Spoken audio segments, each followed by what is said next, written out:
Hi everyone, in front of me I've got MOTOROLA Moto E14 and let me share with you how to change the keyboard language on this device. So let's start with opening the app which will provide you with the keyboard. So for example, messages, notes, browser, whatever. Just have the keyboard on the screen. Let me do it in the settings. Just tap on this section and here we've got the keyboard. Right now all we have to do is to enter the settings which are right here in this upper panel. So let's tap and enter languages. This is the list of all currently applied languages. We've got only English, so let's tap on add keyboard.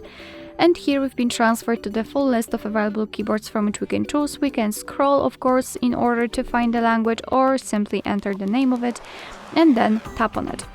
Now we can choose between the keyboard types. The amount of them depends on the specific language. Sometimes you will have only one, and sometimes even up to 7 different keyboard types.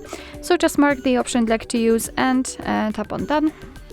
And as you can see, I've just successfully added the language. And before I'll show you how to remove the previous one, simply go back to the keyboard because I'd like to show you how everything works right now. So here we've got a hint. All we have to do is to tap on this globe icon, which appeared right now.